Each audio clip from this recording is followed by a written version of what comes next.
90 రోజుల కోర్సు పూర్తి చేస్తే చాలు 100% ప్లేస్మెంట్ సపోర్ట్ తో సాఫ్ట్వేర్ జాబ్ మీ సొంతం. వెంటనే కోడ్ జ్ఞాన్ డెస్టినేషన్ ని సంప్రదించండి. నమస్కారం ప్రియా చౌదరి గారు. నమస్తే. ఇవాళ పేరెంట్స్ కొంతమంది మన వీడియో కింద కామెంట్ బాక్స్లో పోస్ట్ చేసినటువంటి విషయం అండి. మా పిల్లలు మాట వినటం లేదు, మా పిల్లలు మాకు ఎదురు తిరుగుతున్నారు, మా పిల్లలకి మా ఫినాన్షియల్ బ్యాక్గ్రౌండ్ చెప్తున్నా కూడా అర్థం చేసుకోవటం లేదు, అంటే మా స్థాయి కంటే ఎక్కువగా వెళ్ళిపోతూ ఉన్నారు, మా ఫినాన్షియల్ బ్యాక్గ్రౌండ్ స్థాయి కంటే కూడా. అండ్ దాంతోపాటు మేము ఏదైనా అంటున్నాము అని అంటే మమ్మల్ని బ్లాక్మెయిల్ చేయడం స్టార్ట్ చేశారు. దాన్ని ఓవర్కమ్ చేయాలి అని అంటే ఏం చేయాలో మాకు కూడా అర్థం కావట్లేదని కొంతమంది కింద కామెంట్ బాక్స్లో పోస్ట్ చేయడం జరిగింది. అవునా, యావరేజ్ చూసుకున్నా నాకు కొంతమంది మెసేజ్ పెట్టడం జరిగింది ఇన్స్టాగ్రామ్లో. సో అటువంటి వాళ్ళకి అంటే ఇప్పుడున్న జనరేషన్లో కనుక మనం చూస్తే అంటే ఆ విధంగా తయారవడానికి ప్రధాన కారణాలు ఏమై ఉంటాయంటారు? ఎందుకంటే ఇప్పుడు టీనేజ్ పిల్లలు అంత ఫాస్ట్గా ఉన్నారని చెప్పేసి చెప్తూ ఉన్నారు. ఏ లోపం ఉండటం వల్ల ఎక్కువగా అంటే ప్రస్తుతంలో పిల్లల్లో అటువంటి ఎక్కువగా ఆ ఆలోచనలు కానివ్వండి, నెగిటివ్ థాట్స్ కానివ్వండి, లేదంటే నెగిటివ్ ఇంపాక్ట్ కానివ్వండి ఎక్కువగా పట్టడానికి ప్రధాన కారణాలు ఏంటి? దాని నుంచి బయటపడాలి అని అంటే వాళ్ళ పెద్దవాళ్ళు కానివ్వండి, పిల్లలు కానివ్వండి తెలుసుకోవాల్సినటువంటి అవసరం ఏముంది? ఒక విషయం స్పష్టంగా చెప్తాను నాగరాజ్ గారు. ఎప్పుడైతే తల్లిదండ్రుల చేతుల్లోనూ స్కూల్లో టీచర్ల చేతుల్లోనూ బెత్తం అనేది మాయమైందో, ఎప్పుడైతే ఒక భయం అనేది ఆ పిల్లవాడిలో ఇంటి నుంచి ఇల్లు అనేటటువంటి పాఠశాలలోనే లేదు, అక్కడ మాయమైతే స్కూల్లో తుడిచిపెట్టుకుపోయింది. ఎప్పుడైతే ఆ బెత్తం అనేది, ఆ బెత్తం ఇన్ ద సెన్స్ అది హింస కాదండి, దాన్ని క్రమశిక్షణలో పెట్టేటటువంటి ఒక చర్యతో కూడుకున్నటువంటిది. అది చిన్నప్పుడు చూడండి, మీ ఏజ్కి మరి ఏమో తెలియదు కానీ మా ఏజ్లో అయితే మా ప్రతి స్కూల్ మాస్టర్ చేతిలో బెత్తం ఖచ్చితంగా ఉండేది. మాస్టర్ అంటే భయం కాదండి, బెత్తం పట్టుకున్న మాస్టర్ అంటే భయం. ఎందుకంటే ఆ బెత్తంలో ఉంది భయం అంతా. ఈత బెత్తం ఉంటుంది చూసారా, ఈత ఆకులుకి ఉన్నటువంటి ఈన ఉంటుంది చూసారా, దాంతో చెక్కేవాళ్ళు అనమాట. ఇట్లా ఇంకా చెప్పాలంటే మా మాస్టర్ గారు ఉన్నారు, మా మాస్టర్ గారు చూస్తారేమో ఈ వీడియో కానీ, ఆయన అయితే ప్రత్యేకించి మీరు నమ్మరండి, ఈ వాసం ఉంటుంది కదా, బ్యాంబూ ఉంటుంది కదా, ఆ బ్యాంబూని మాది విజయవాడ కృష్ణలంక, ఆ కృష్ణలంకలో కరెక్ట్గా ఇప్పుడు పోలీస్ స్టేషన్ ఉన్న దగ్గర అక్కడ మేదర్ వాళ్ళు అల్లుతూ ఉండేవాళ్ళు బుట్టలు, అక్కడ ఈ స్టిక్స్ ఉండే అనమాట. అక్కడ చెక్కిచ్చి మరి ఇంత కట్టలు తెప్పించేవాడు ఆయన. ఇరిగిపోయాయండి సాయంత్రానికి, కొట్టి పడేయడం, ఇట్లా జేబులోంచి పైసలు తీసుకుంటాం, రే తీసుకురండి రా అనగానే మళ్ళీ ఇంకొక కట్ట మళ్ళీ రెడీగా ఉండేది అనమాట. ఆయన కొట్టేది కూడా ఎలా కొట్టేవాడంటే, పాఠం చదవకపోతేనో, క్రమశిక్షణలో లేకపోతేనో, ఎవడైనా ఇల్లు వదిలేసి ఇంట్లో పేరెంట్స్ని ఎదిరించారు అని ఆయన కంప్లైంట్ వస్తేనో, లేకపోతే ఆడపిల్లలు కానీ ఎవరైనా సరే బయట వేషాలు వేస్తేనో ఇరగదీసి అవతల పడేసేవాళ్ళండి. ఓకే, ఆ రోజుల్లో పోలీస్ కేసులు లేవండి, ఆ రోజుల్లో పేరెంట్స్ వచ్చి అడిగేవాళ్ళు కాదండి. కాకపోతే ఏంటంటే కొంతమంది సెన్సిటివ్ పేరెంట్స్ ఎవరైనా ఉన్నారు అని అంటే, మా అమ్మాయిని ఎందుకు కొట్టారండి అనగానే ఇమ్మీడియట్గా టీసీ ఇచ్చి పంపించేవాడు ఆయన. ఉంచేవాడు కదండి స్కూల్లో, వెంటనే మాన్పిచ్చేయండి అంటే నిమిషాల ప్రకారం టీసీ ఇచ్చి పంపించేసేవాడు. అమ్మ అక్కర్లేదు, నేను మీ అమ్మాయిని ఏదో స్వార్థం కోసం దేనికోసం ఇది చేయాల, ఇది మీ అమ్మాయి గాడి తప్పింది, మీ వాడు గాడి మగపిల్లల గురించి అసలు ఎవరు వచ్చేవాళ్ళు కాదు, అసలు ఆయన అసలు సూపర్. ఎందుకు చెప్తున్నానంటే ఆ బెత్తం చూస్తే గడ్డ వణికేటోళ్ళం. ఎక్కడ తప్పు చేయాలన్నా ఇంట్లో తప్పు చేస్తే పేరెంట్స్ స్కూల్లో చెప్తారేమో, మాస్టర్ వాయిస్తాడు. స్కూల్లో తప్పు చేశామంటే లేదా బయట తప్పు చేశాము అని అంటే ఇంట్లో తెలుస్తుందేమో, అమ్మ బడిత పూజ చేస్తుంది లేదా నాన్న తోలు తీసేస్తాడు. ఈ భయంలో మనిషికి ఆ ఇంట్లో ఉన్నటువంటి పిల్లవాడికో పిల్లకో ఒక క్రమశిక్షణలో నడుచుకోవడం అనేది అలవాటైందండి. ఆ రోజుల్లో స్వేచ్ఛ లేదా అండి? మేము చదువుకోలేదా? మేము కాలేజీలకు వెళ్ళలేదా? మేము మాకు విపరీత ఇంకా చెప్పాలంటే ఈ రోజుల్లో మీరు ఎక్కడున్నారో ఈజీగా కనుక్కోవచ్చు. ఏది లొకేషన్ ట్రాకింగ్ పెట్టేసుకుంటే మీరు ఎక్కడున్నారో చెప్పచ్చు. అసలు ఆ రోజుల్లో ఇవన్నీ ఏం లేవు, పూర్తి స్వేచ్ఛ ఉంది, మాకు అద్భుతమైన స్వేచ్ఛ ఉంది. ఎక్కడ ఏం చేసినా అడిగేవాడు అవ్వలేడు. కానీ ఎందుకు జరగలేదు సార్ ఇవన్నీ? ఇంట్లో ఉన్న తల్లిదండ్రులు ఒక ఆడపిల్లను పెంచడం కానీ ఒక మగ పిల్లవాడిని పెంచడం కానీ ఫస్ట్ క్రమశిక్షణ అనేటటువంటి దారిలో పెట్టేవాళ్ళు, పెద్దవాళ్ళంటే గౌరవం నేర్పేవాళ్ళు, సమాజంలో ఎలా ఉండాలో హెచ్చరించేవాళ్ళు. ఆడపిల్ల ఇలా తలెత్తుకుని తిరిగిందంటే ఎందుకు ఎత్తుకుని చూస్తావు అని చెప్పేసి అని కోపడేవారు. ఎందుకు అనంటే ఈ రోజుల్లో అది మరి మితిమీరి ఆడపిల్ల స్వేచ్ఛకి ఆడపిల్లను మరీ భయంకరంగా పెట్టిన చోట ఆ గొళ్ళాలు బద్దలు కొట్టుకుని స్వేచ్ఛని తెచ్చుకున్నాం. అయితే ఈరోజు అది ఏమైంది నాగరాజు గారు, ఎంతో కష్టపడి సాధించుకున్నటువంటి ఆ స్వేచ్ఛని ఈరోజు అటు ఆడపిల్లల దుర్వినియోగం చేసుకుంటున్నారు. ఆ ఆడపిల్లలకి స్వేచ్ఛ వచ్చినటువంటి ఆడపిల్లల్ని, ఆ యొక్క స్వేచ్ఛని వీళ్ళు మగపిల్లలు దాన్ని వాళ్ళకి అనుగుణంగా మార్చుకునేటటువంటి పరిస్థితుల్లో వాళ్ళని బెదిరించడమో, వాళ్ళని ప్రలోభాలకు గురి చేయటమో, లేకపోతే వాళ్ళని అట్రాక్ట్ చేయటమో, ఫ్లోట్ చేయడమో, ఇట్లాంటివన్నీ ఉంటాయి కదా భాషలో. ఇవన్నీ చేసి ఆ స్వేచ్ఛలో బ్రతుకుతున్నారు తప్ప ఎవరు క్రమశిక్షణలో అయితే మాత్రం బ్రతకట్లేదు. ఈరోజు ఇన్ని కేసులు మనం చూడడానికి మూల కారణం ఫస్ట్ నేను తల్లిదండ్రులనే అంటానండి. ఫస్ట్ తల్లిదండ్రులే. ఎందుకనంటే నేను కూడా ఐఎమ్ ఆల్సో ఏ పేరెంట్. ఎందుకంటే అసహనం, లోపల సహనం చచ్చిపోతుంది. ఎందుకు అనంటే పిల్లలు వాళ్ళు ఎలా తయారయ్యారంటే 3వ తరగతి దాన్ని తీసుకోండి. నేను వాళ్ళ స్కూల్కి వెళ్ళా. ఎందుకు వెళ్ళావు అనంటే అది చెప్తుంది చాట భారతం. అది ఫస్ట్ ఒంట్లో నుంచి వస్తాయి దాని బాధలో, తలనొప్పో కడుపులో నొప్పో ఇంకేదో. అమ్మ కన్విన్స్ అయిపోతే ఓకే, కన్విన్స్ అవ్వలేదు, పేరెంట్స్ వెళ్ళాల్సిందే అంటే అప్పుడు ఆ స్కూల్లో వాళ్ళు అట్లా, వీళ్ళు ఇట్లా, టీచర్ ఇట్లా, అదట్లా, ఇదట్లా. వీళ్ళ కారణం ఏంటి స్కూల్కి వెళ్ళకపోవడానికి అనంటే అక్కడ ఎవరో వీళ్ళకి నచ్చరు, లేదా ఎవరి ప్రవర్తనో వీళ్ళకి నచ్చదు. ఆ ప్రవర్తనని ఇంట్లో చెప్పి దాన్ని క్లియర్ చేసుకునేటటువంటి పరిస్థితులు పక్కన పెట్టి వీళ్ళ తెలివితేటలు ఎక్కడ చూపిస్తున్నారు, వీళ్ళ యొక్క అద్భుతమైనటువంటి జ్ఞాన సంపద అంతా దేంట్లో పెడుతున్నారు అంటే వీళ్ళు వెధవల్ని చేసుకోవడంలో ఉపయోగిస్తున్నారు.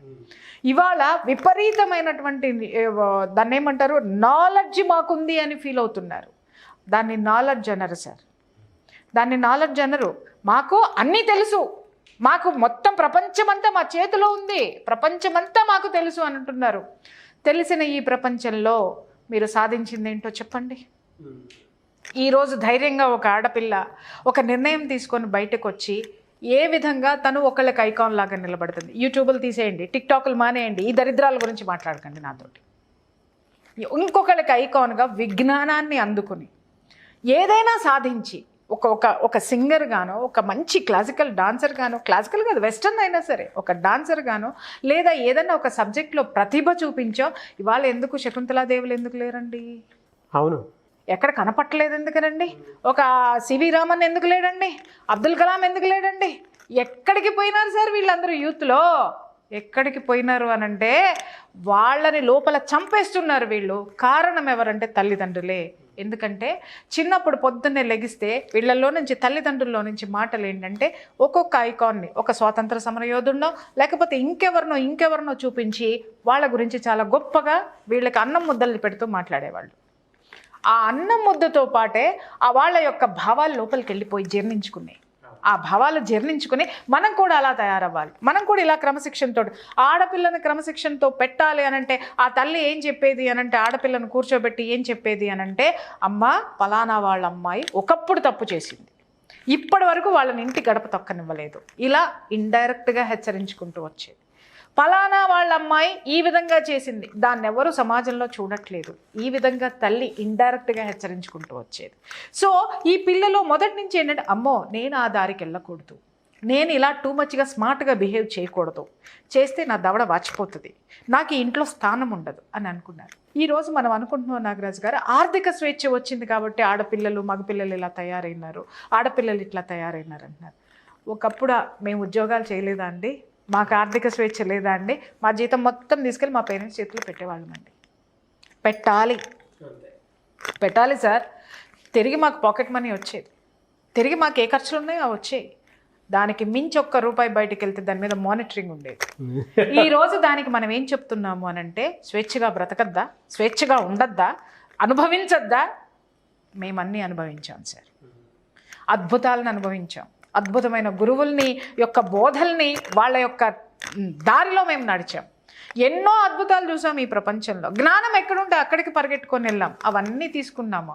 నేను చెయ్యని పదవులు లేవా? నేను తిరగలేదా ఫ్లైట్లో? నేను తిరగలేదా? లగ్జరియస్ లైఫ్ లేదా? నేను విఐపి ట్రీట్మెంట్లు నాకు లేవా? ఇవన్నీ డబ్బుతో కొన్నానా సార్? నేను నా విద్యతో కొన్నాను సార్, నా జ్ఞానంతో కొన్నాను సార్. ఇవన్నీ కూడా అవన్నీ పొందాను, కొనలేదు.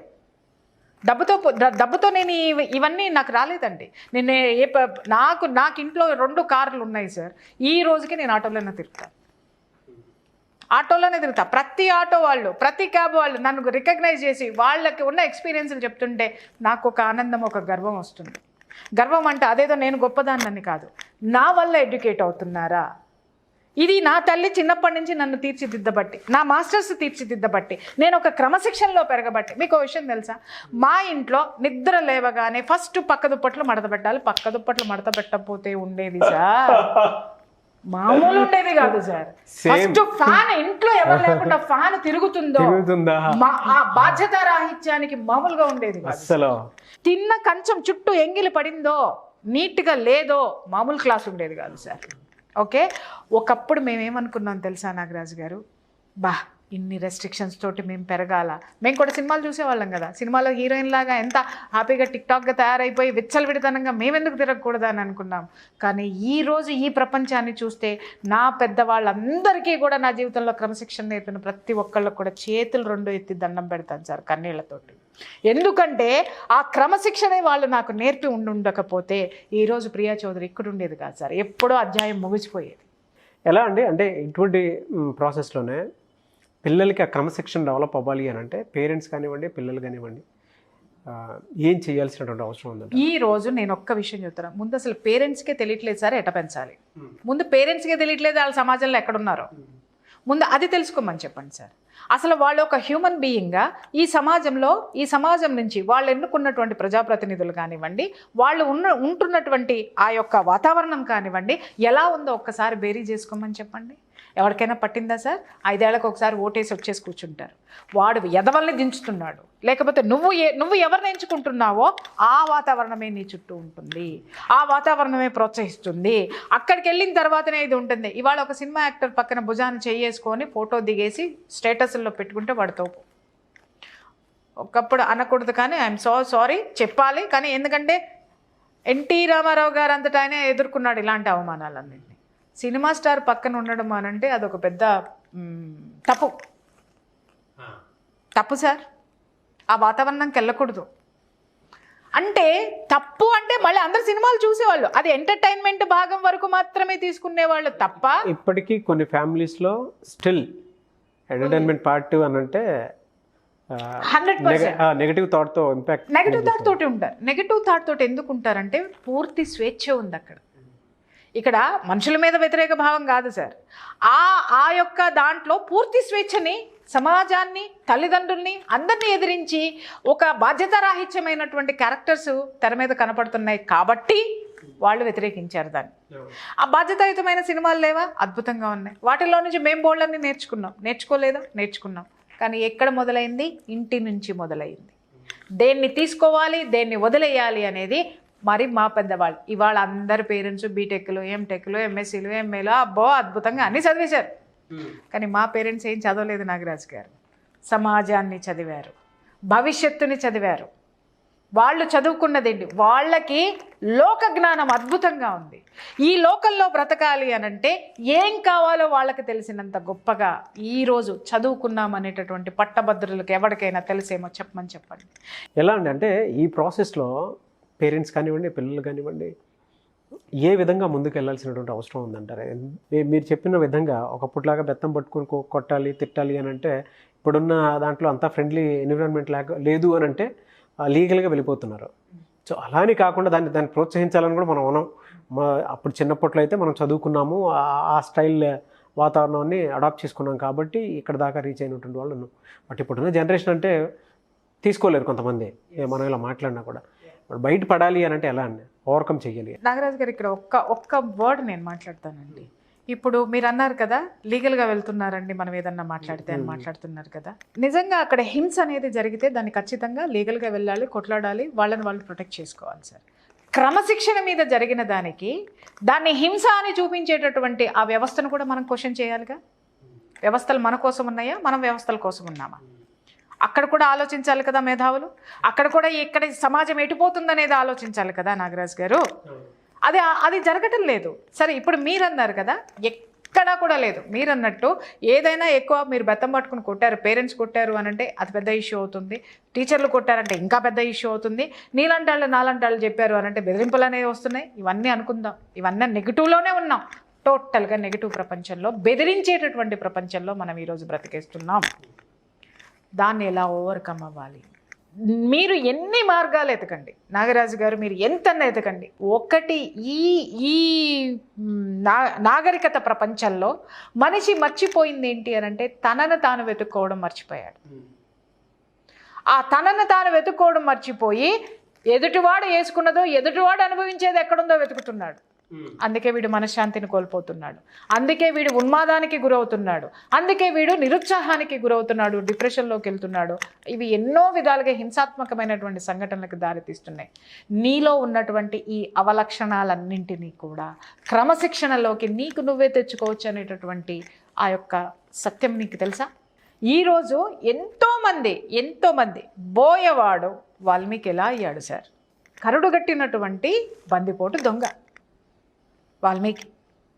ఆ తర్వాత అద్భుతమైనటువంటి మహర్షిగా మారి ఆయన అత్యద్భుతమైనటువంటి గ్రంథాన్ని, రామాయణాన్ని మనకందరికీ అందించాడు. ఈ రోజున ఎలా జరిగింది? జ్ఞానోదయం, జ్ఞానం తీసుకున్నాడు. ఎక్కడి నుంచి తీసుకున్నాడు? అరే నా జీవితం ఏంటి అనేది ఒక క్వశ్చన్ వేసేటటువంటి ఒక గురువులు ఒక క్వశ్చన్ వేసి వెళ్ళిన తర్వాత తనని తాను పరిశోధించుకోవడం మొదలుపెట్టాడు. అలా మొదలుపెట్టినప్పుడు ఏం చేశాడు? కూర్చుని ఏమన్నాడు? వాళ్ళు ఏం చెప్పెళ్తారు అనంటే నేను దీని నుంచి ఎలా బయటికి రావాలి అని తనను తాను అడుగుతాడు. అడిగినప్పుడు వాళ్ళు అంటారు మరా మరా మరా మరా మరా మరా మరా అనమంటారు. దానికి అర్థం లేదు సార్, దానికి అర్థం లేదు. ఏదో ఒకటి నీలో నువ్వు క్వశ్చన్ చేసుకుంటే అది ఏంటి అని కూడా అడగలేదు ఆయన. ఒక గురువులు చెప్పారు, కూర్చున్నాడు, మరా మరా మరా మరా మరా మరా మరా మరా అనేసరికి అది రామ రామ రామ రామ రామ అయింది. ఆ రామ అనేటటువంటి శబ్దంలో ఉన్నటువంటి వైబ్రేషను, తనలో ఉన్నటువంటి దుర్గుణాలని మొత్తాన్ని కూడా కూకటి వేళ్లతో సహా పకిలించి అవతల పారేసి అంత గొప్ప జ్ఞానాన్ని, అంత గొప్ప ఆధ్యాత్మిక తత్వాన్ని ఆయనకు అందించినటువంటిది ఏంటి సార్? తపస్సు. That is called meditation. 10 నిమిషాలు గంట చేస్తే దట్ ఈస్ కాల్డ్ మెడిటేషన్. 2 గంటలు 3 గంటలు చేస్తే మెడిటేషన్. రోజుకి 4 గంటలు మెడిటేషన్ చేస్తే, 4 గంటలు కూర్చొని ధ్యానం చేస్తే దాన్ని ధ్యానం అని అంటారు. అదే నెలల తరబడి, రోజుల తరబడి, సంవత్సరాల తరబడి చేస్తే దాన్నే తపస్సు అంటారు సార్.